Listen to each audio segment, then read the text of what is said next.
Monster Hunter John. Story 6. It's not easy being green.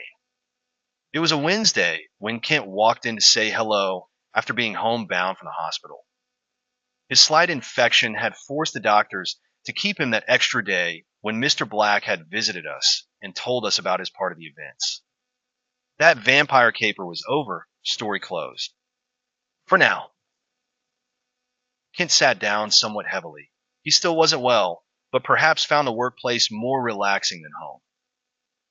John, in case I didn't mention it before, you did a good job in Kentucky, even though the investigators were a bit messed up. Hard to believe that earthquakes and courts created those things. Well, I replied, I'm not sure that was the answer. There had more to it than just that, but it was the best I could come up with at the time. He let out a breath. But you did come up with the ideal. He paused a moment. And recently, you're the one that figured Black was our vampire. Well, I had help on that. I said, Bob did the research. Under your direction. That's what I'm getting to. You've had 4 adventures. Other than almost getting killed by a vampire and a werewolf, you have done pretty good. I was thinking about creating a position just for you. A new position? I asked, what kind? A roaming agent. One that I can send out for various investigations. Someone not tied strictly to this area. A roaming agent? Yes, he explained. Most of our agents are fairly specialized with what they have in their area. I want someone more generalized that I can send out. Someone that has knowledge in multiple areas like you. It would be nice if we had such a person in case new things turn up here. I mean, you and Bob picked up on Black in 30 minutes when he's been here for almost 100 years. Like I said, Bob was a lot of help. Ken was silenced for a minute. Could always partner you up with Bob. Be nice to get him in the field more. But I'm serious. As good as our Kentucky agents were, would they have even thought about the crystals and electricity? Had I had someone other than Bill meet you in the bayou? What if an agent had seen Sasquatch first? Boom. No more Bigfoot, and the werewolf may have laid low for months before getting caught, if then. I could only nod in agreement as Kent continued. I need fresh eyes, a mind open to new events, new situations. It's a problem when we become locked in our thinking. We know what's right, what's wrong, black and white, but sometimes the answer is something different, something new. I can understand that. If I can depend on the agents knowing their stuff, I'm more than happy to use what I know, or can guess, but in a situation like in New York, I would have been completely lost. That's where you would pair up with a local MRE. Kent smiled slightly. He was hiding something that was about to come out. For example, we have had some reports from Ohio that the Columbus MRE even makes fun of. Ohio. Yes, Kent started. Ever hear of the Loveland Frogman? The what? The Loveland Frogman, he said again. Sightings go back to 1955. A frogman? You mean a scuba diver, right? He laughed. No, an actual frogman. The city has yearly celebrations for it. Oh, come on. You're pulling my leg. No, Kent replied. I'm serious. Did you laugh when you met the Saurians in New York? Why can't these be the same thing or something similar? I was silent for a long moment thinking. But a frogman? I'd have to see one to believe it. That's what the Ohio MREs say on the best of conditions. Now I know why I need someone that has an open mind. I nodded. Okay, you got me. A traveling investigator. You say that there has been a recent sighting. Yes, I'll let you look it up and whatever additional information you can find. He stood up and headed for the door. Let me know when you'd like to head up and take a peek. He left me alone, somewhat laughing on the inside. A frogman? Then again, was this any stranger than the other things I'd already encountered? I decided to look into it a bit more, and if Bob was going to come with me, it was best if we were both up to speed. I headed toward his office to see if he was busy. Bob, has Ken come by yet? I asked as I looked in from the door. Bob looked up from his computer. You mean you and I working a case together? Yes. Interested. Does it involve vampires and donors? I laughed. No, Frogman. In Loveland, Ohio. Bob was much like me. What? Are you serious? Afraid so. He turned to his keyboard and types in a few things. By the look on his face, whatever he typed in produced what he wanted. Yes, there are reports of frogmen. Frog. Men? As in plural. Yes. First report goes back to 1955. Says here that a businessman, Robert Honeycutt, was driving down a road one night, the road being next to the Little Miami River. The creatures that he described were about 3 feet tall. 3 were on the side of the road. One had what Honeycutt described as a magic wand. He sped off instead of stopping to look closer. I probably would too. There was supposedly a UFO sighting the same night. Anyway, the next sighting was 17 years later. A police officer by the name of Ray Shockey saw one that leaped over the guardrail and disappeared in the Little Miami River. He had his sister draw what he saw, and it was definitely from light. 2 weeks later, another officer, Mark Matthews, saw one and shot at it. There are 2 stories here. One he shot at it and it crawled off, another that he actually killed it and put it into the trunk of his car. He then showed it to Shockey, who agreed that it was what he saw. Turns out it was a tailless iguana. Bob read 'em minutes in silence. Looks like some kind of cover-up went on in the police office. There's one story, then another in later interview. Matthews basically claims he was mistaken about the whole affair. The next sighting was in 2016 when a group of kids were playing catching Pokemon around the Lake Isabella area. They claimed he'd seen them and also took pictures, later thought to be fake. A lot of time difference between all of these sightings. I commented 1955, 1977, 2016. Here's the new sightings. Last week, Wednesday, a police officer by the name of Wendell Smith saw a 4-foot tall frog or reptile standing on the side of the road. It leaped over the guardrail and went into the river. Then last Saturday night, on 2 separate occasions, 2 frogmen were spotted by drivers. One said that they were about 4 feet tall, and the other said they were over 5 feet. Both times, they were spotted by Bridge Street where it goes over the Little Miami River. The frogs appeared to be headed into the river. So what do you think? Bob leaned back, then typed some more. Ohio, it discounts the whole thing. But what do you think? I've seen some weird stuff. If there's vampires, why not frogmen? Want to go to Ohio? Bob reached for a laptop sitting behind him. Just need to run home and pack a bag. I nodded. Same here. I looked at my watch. Meet back here about 10 o'clock. Bob stood up. Gotcha, boss. I stopped by Kent's office and told him that Bob and I were going to Ohio. He looked a bit pale. Good luck. Hope you find something. If no frogs, well, at least it was looked into. I went home, packed a quick bag of clothes, met Bob back at MRE, and off we went. We did some switch-offs and managed to get to Loveland by 8 o'clock. Checked into a hotel and waited until tomorrow to do our investigation. Morning came and we ate breakfast, then decided to go to the police station and look up Officer Wendell Smith. He had just walked in when we arrived. We followed him to his office and he motioned for us to sit down. I'm John and this is Bob. I said, we're investigating the sightings of the frogmen this week. He started well. There's not much I can say. He was acting nervous as though afraid to say anything. I thought I saw something, but must have imagined it. I quickly looked around the office. We are not going to say anything to anyone. We just want to know, did you actually see what you reported? Smith looked outside his door as well, then nodded his head yes, but said, no, I guess not. Must have been a trick of shadows or something. He reached in the desk and pulled out some sticky notes. He quickly wrote something down and handed it to me. Okay, I responded as I looked at what he had written. It had 6 o'clock and a local McDonald's. Guess that's all then. He rose as did we, and he shook both of our hands and whispered, call me if you need any help. We walked out without saying anything. Once in the car, Bob spoke up. Looks like the police are trying to sweep something under the rug. Do you blame them? I said, "It wouldn't do to have your officers going around blathering about seeing frogmen or anything else. What about the other two reports? Was there any names attached?" "No, unfortunately." "Well, that limits things." I said, "Get your phone out and call up a map of this place. We can at least go out and look things over until we meet up with Officer Smith."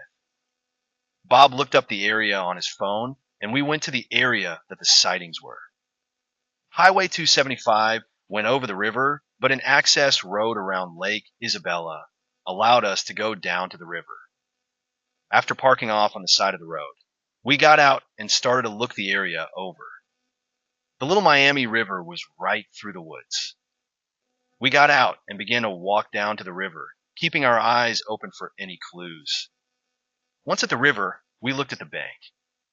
Broken rock, mud, and sand. The bridge was fairly good size. After all, it was supporting 4 highways, 2 lanes apiece. Bob went one way, I went the other. It did not take long for something to be found. There, in the mud, were several large prints. Most leading the edge of the river, the other appeared to be returning or turning around. "Bob," I called, "over here." I waited for Bob to come over, but knelt to look at the prints. When he came over, his eyes widened and out came his cell phone.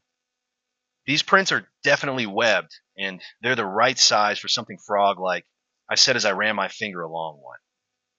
The print was roughly 2 feet long and triangular in shape. There was a narrow heel that flared out to the toes. They were in the mud deep enough to be 100 or so pounds. The prints were all the same and looked somewhat familiar, but I couldn't place where. "Here," I said to Bob as he came up. "Footprints up to there, then here. These prints, they look familiar. Notice that they are all the same size and do not vary one print to the next."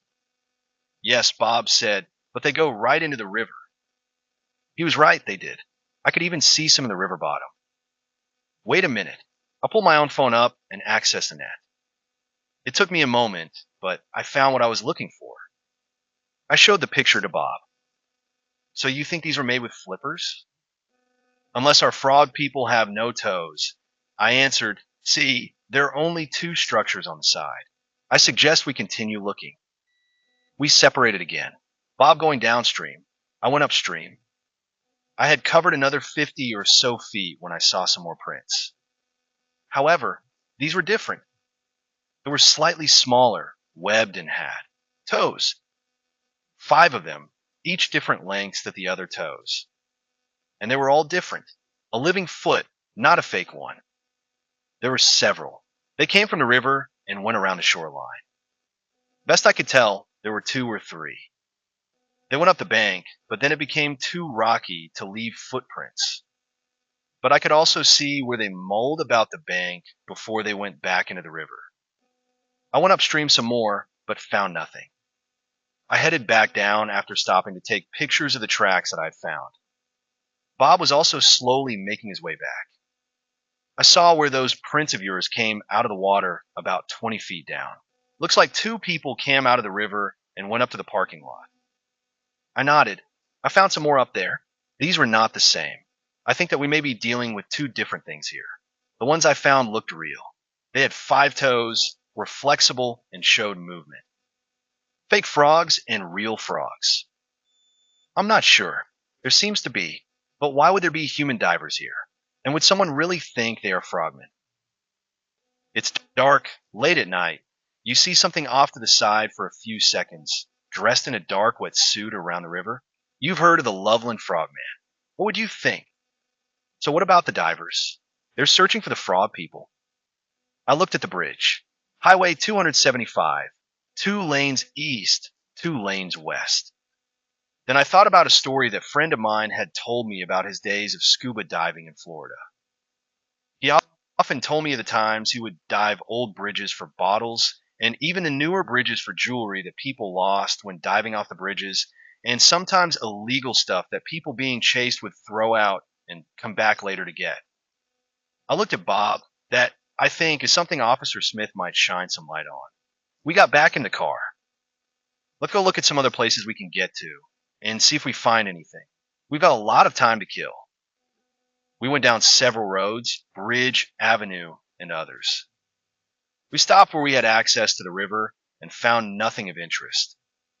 Lunch came up and went, a few stores were visited, all to kill time until 6 o'clock came up. A drive to MacD's, and we waited until Officer Smith pulled in. Once the officer pulled in, he indicated that we go in and eat. We sat at a table away from others and began.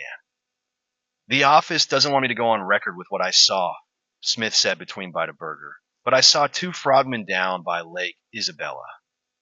I mean, we've heard the stories, and I never believed in them until that night. I had pulled the night shift, and the lake is part of the patrol route. Just go down, make sure nobody is doing anything illegal or drinking. I pulled down, and my headlights caught 2 of these frogmen.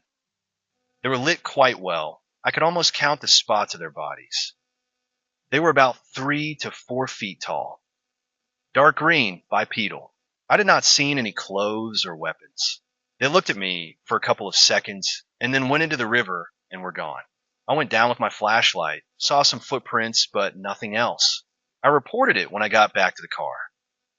And that's when your boss told you that you didn't see what you saw, Bob said. The officer only nodded, and I didn't say anything just now either. We both nodded. We've heard nothing. I said, what about the other 2 witnesses? They talked to the paper. We didn't have anything to do with them. We went down to the lake today, I told him, and found something interesting. The first thing we found were prints that seemed to have been made by swimming flippers. The kind that divers wear. It seems like someone has been diving the river looking for something. Really, Officer Smith said. We had a bit of a hot pursuit a few days ago on 275. They went over the river in the same location. That's what I was thinking, I replied. Someone threw something into the river and has been looking to recover it. The best time would be at night with lights so that no one could see them. Smith nodded. True, but what I saw wasn't someone going for a midnight swim. I know, I said, pulling out my phone. I saw tracks made by something else as well. I believe you when you say what you saw, but I think there is also a human factor here that is not related. Well, we have the driver in jail, and he's ready for a bond hearing. Best we can hold him on is resisting arrest and his driving. I think we should set up and watch the area and see what we catch, Bob suggested. I could drop you 2 off, and you can watch the area. I can't, Smith said, not tonight. Tomorrow night is fine. I nodded. Okay, well, we can always keep an eye out. In fact, we'll park at the lake tonight and see what we can see. Okay, Smith said, I'll pass word to whoever is running the nighttime drive-through that your car is okay. Just stay out of trouble, huh? Absolutely, I replied. We're here to look and record, not get into any legal problems. Good enough, he said as he rose. He pulled a business card from his short pocket and handed it to me. My private phone number is on the back. You get into any trouble or find something, give me a call. It was near 11 when we pulled in a Lake Isabella parking lot. It was a simple pull and lot the loop toward to overhead highway. Another road went on toward the right to the river access and lake campground. I parked the car in the back of the front. We both got out, each of us WTH night vision cameras and some foldable chairs that I brought. We set up just inside the woods, enough that we could not be seen, but had a good view of everything. Time passed, and nothing happened until about midnight. A dark pickup slowly made it down to the lake, stopping as it faced the river. I could barely see 2 people in the truck. They appeared to be looking at the water, then one pointed to the car. They slowly backed up enough to make a turn, and I managed a couple of photographs of their license plate. The truck went down the road, but had turned and came back. They slowed at the car, stopping right behind it. I'm sure that they noticed the out-of-state license plate. They slowly made their way back up and out of the parking lot. Another hour passed by when the same truck came down and, like it had the first time, made the loop before disappearing again. They will not be back tonight. The car scared them off. I turned to Bob. You think so? Bob turned to me confused. What? You said that they won't be back because the car scared them. Bob was even more confused. I didn't say a thing. Now I was confused. I definitely heard what I heard. If Bob said nothing, then who did? I shook my head. Maybe I was hearing things. Well, I think we can call a night. Whoever that was wanted to be alone, and the car threw them for a loop. They'll be back tomorrow as long as there's no car. Bob nodded. So we get Smith and have the three of us dropped off and set up again? Right, I replied. Tomorrow, I send Smith a picture of that Trix license plate and see what he comes up with. We made our way back to the car and unloaded the gear. Why did you think that I told you about the truck? Bob asked. I heard you, I said, or someone. I don't know, it was weird. I distinctly heard someone say that the car scared them and they would not be back. But I said nothing. Who? I raised my hand. For right now, let's forget it. I just want to go back to the hotel and have a good night's sleep. The next day, I sent Officer Smith a photo of the license plate from last night. He called us back within 10 minutes. This truck belongs to the brother of the pursuit case that's locked up. Seems like he may be looking for something. We agree, I said over the phone. We're going out again tonight, but we need to have someone drop us off rather than leave my car parked by the lake. I'm pretty sure that's what scared him off last night. Okay, Smith said, a little cheerfully I thought. We'll meet at the synagogue congregation Beth Adam at 9 o'clock. I'll bring a few friends, and they will drop us off and stay at attention during the night. So for the rest of the day, we went sightseeing. I could tell Bob was somewhat bored, and pretty soon so was I. Loveland was a nice little town, but it was little. We drove back to the lake again and wandered the bank. Nothing new on the big tracks, but there were more of the smaller tracks. I opened my phone and compared with the photos I took yesterday. There were several more prints. I called Bob over and we looked at the photos and what was before us. Definitely more moving around, going up into the woods and back again. Bob said like a game trail. That was a good guess. Going into the woods for what though? There's nothing there to eat. Where's there? We haven't explored the woods any. There's not much to explore, Bob replied. That was true. There was forest, but it was a thin strip between here and the various roads in the area. Nonetheless, I wanted to look. We slowly made our way into the woods and began a very slow but meticulous look. In the middle of the woods, I found a yellow, jelly-like substance growing on some logs. I called Bob over to look. The logs were placed in rows. I pointed out, all are full of that fungus or whatever it is. This doesn't look natural, it looks planted. Frogs that eat fungus? That's a new one. Who knows? Perhaps the fungus is used for something else. We continued to look around, but found nothing of any great interest. We decided to kill some time at the hotel since we would be out late again. I knew where the synagogue was since I had driven past it to get to the lake. It was not far from the lake road. I figured the police officers would park there since they had a big parking lot and probably would not be noticed, and they were close enough that they could block the lake road if needed.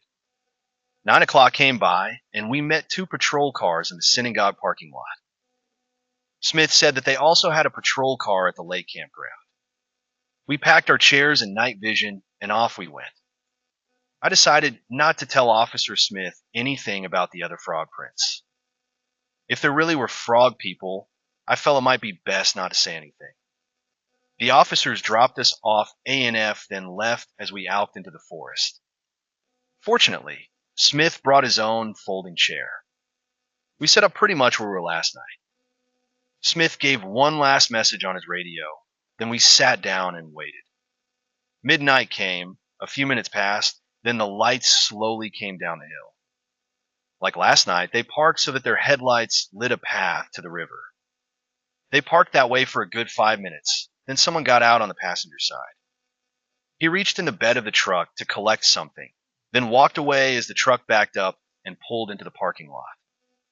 As I suspected, the person walked toward the river, then paused as he put on swim fins and a mask. He turned on a dive light at his head and then a larger one in his hand. He slowly made his way to the river and waded in. He needs to actually find something we can get him on. Otherwise, he is just some nut diving a river. Smith said quietly. He will find what he seeks. How do you know that, Bob? What? Bob asked. That he will find what he's looking for. Bob and Smith both looked at me questioningly. Another voice I had heard, but no one had actually spoken. This was getting a bit strange. Never mind. We waited about 15 minutes when we saw the lights appear and slowly make their way toward shore. Slowly, the figure stood up and began to walk towards the shore, a large object in his free hand. As he got on the bank, he took off the flippers and we heard an engine start up. This is Smith. Close up the trap, Smith said on his radio. He got up slowly but motioned for Hughes to stay seated. This is a police matter. He slowly made his way out of the forest, put his hand on his pistol. Stop where you are, police. The diver ran toward the truck, but we saw two vehicles come down Lake Road, headlight from the opposite side from the campground. The truck had no place to go. It took 15 minutes for the police to clear the area. The diver had carried up a tightly taped plastic bag. When cut open, it revealed 2 pistols and 5 pounds of some kind of powder. Smith came over as we stood at the edge of the forest. Since we caught the men with the actual drugs, we don't have to worry too much about fitting the crime to the person. We're ready to leave. I'm going to ride in, and one of you can ride with Barnes in the third car. Can't let you ride with one of the prisoners. I handed Bob the keys. I'm going to stay while you go. I have a hunch that I need to stay here for. Take your time coming back. Bob nodded, though without understanding. As the last of the tie lights made their way up the road, I walked over toward the bridge. Okay, I'm by myself. Talk to me. At first, there was nothing. Then came a voice as clear as if someone were standing right next to me. We know who you are and what you do. This is why we speak to only you. I looked around and saw a head pop out of the river, then another behind it. Soon, they stood up, 4-foot-tall frogmen. Real frogmen. The descriptions had been correct. Thank you for helping, but I do not understand why or why you contacted me. We believe you can be trusted to say nothing. The others would not stop looking until they found what they threw into the river. We hid it until tonight when you could catch them. That way, they would not find us. And just who are you? Are you the ones that were seen in 1955? I had a sense that it just said something humorous. That was our descendants. They crashed here. 6 survived, 4 males and 2 females. Over the years, they produced 8 others. Only 1 female was able to reproduce. She produced 5 young. 2 females, 3 males. 1 female was shot and killed. The other female had 3. The 1 female died her first year. I and my brother are all that is left. There is something in your water that prevents reproduction. Why talk to me, though? We sense a common link with you. We only have another 3 to 4 years to live. Then we will die. There are no females left. Once we are gone, there are no others. I do not like the sound of that. Is there nothing we can do for you? Try to contact others of your race? Move you to a different location? No, came the voice. There is nothing. The ship was destroyed beyond any repair. Distances in space too far. We grow some of our food in land, as you discovered, but even it is running out. This is our home. Too late to move anywhere else.